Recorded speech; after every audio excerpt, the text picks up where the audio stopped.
is when you say to yourself, man, look, I know you and that girl got a real connection. I know y'all vibe, but that's your girl's cousin. So I love you too much to let you do that. It's like you say to yourself, hey man, look, I know you want to eat that pizza and it'll be really good, but I can't let you eat that, man, because if you eat that pizza, you're going to feel like shit, and I love you too much to let you eat that. Self-love is, hey, look, I know you got a test on Monday, and I know you really want to go out with your friends. It's Saturday night, you want to go out, but if you fail that test, you're not going to feel good about yourself. I love you too much to let you go out tonight. Self-discipline is self-love. If you want to be happy, you have to love yourself, which means you have to discipline your behavior. The road to sustained happiness is through disciplining your behavior. We tend to base our self-esteem on what other people think.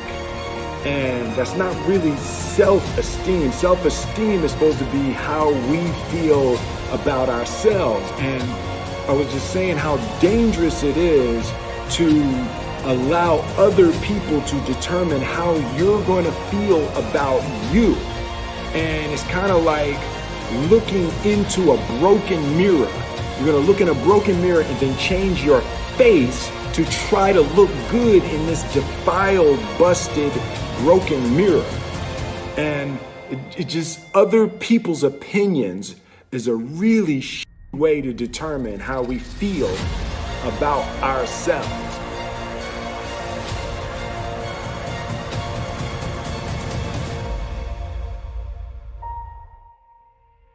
It don't matter whose fault it is that something is broken if it's your responsibility to fix it. For example, it's not somebody's fault if their father was an abusive alcoholic, but it's for damn sure their responsibility to figure out how they're going to deal with those traumas and try to make a life out of it. It's not your fault if your partner cheated and ruined your marriage, but it is for damn sure your responsibility to figure out how to take that pain and how to overcome that and build a happy life for yourself. Fault and responsibility do not go together. It sucks, but they don't. When something is somebody's fault, we want them to suffer. We want them punished. We want them to pay. We want it to be their responsibility to fix it, but that's not how it works, especially when it's your heart. Your heart, your life, your happiness is your responsibility and your responsibility alone. As long as we're pointing the finger and stuck in whose fault something is, we're jammed and trapped into victim mode. When you're in victim mode, you are stuck in suffering. The road to power is in taking responsibility. Your heart, your life, your happiness is your responsibility and your responsibility alone. You can make a person smile, you can make a person feel good, you can make a person laugh, but whether or not a person is happy is deeply and totally and utterly out of your control. The prerequisite for spending time with any person is that they nourish and inspire you. They feed your flame. Look at your last 5 text messages. Are those people feeding your flames or dousing your fire?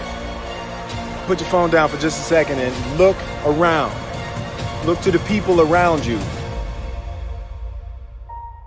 Are those people throwing logs on your fire or are they pissing on it?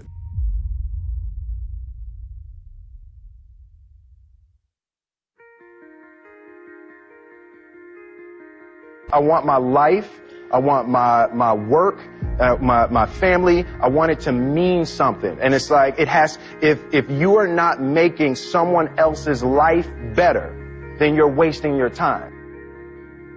The separation of talent and skill is one of the greatest misunderstood concepts for people who are trying to excel, who have dreams, that want to do things. Talent you have naturally. Skill is only developed by hours and hours and hours of beating on your craft. You don't try to build a wall. You don't set out to build a wall. You don't say, I'm going to build the biggest, baddest, greatest wall that's ever been built. You don't start there. You say, I'm going to lay this brick as perfectly as a brick can be laid. There will not be one brick on the face of the earth that's going to be laid better than this brick that I'm going to lay in this next 10 minutes. And you do that every single day. And soon you have a wall. And soon you have a wall. And I think psychologically, the advantage that gives me over a lot of people that I have been in competition with in different situations is it's difficult to take the first step when you look how big the task is.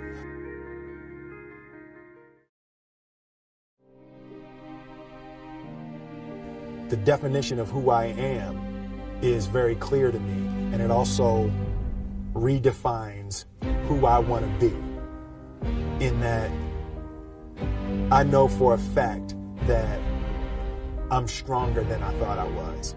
You know, you can't help but ask yourself the question, what would I do if I was in Muhammad Ali's shoes?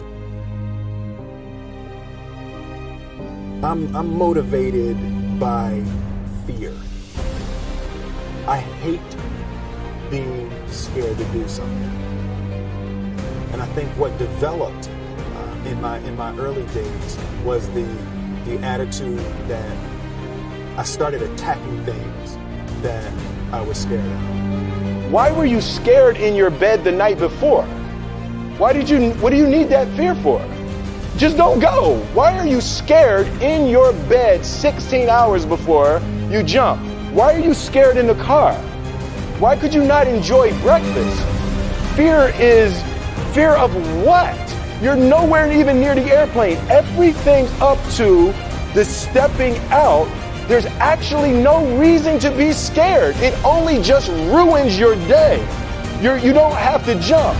And then in that moment, all of a sudden, where you should be terrified is the most blissful experience of your life. And God placed the best things in life on the other side of terror.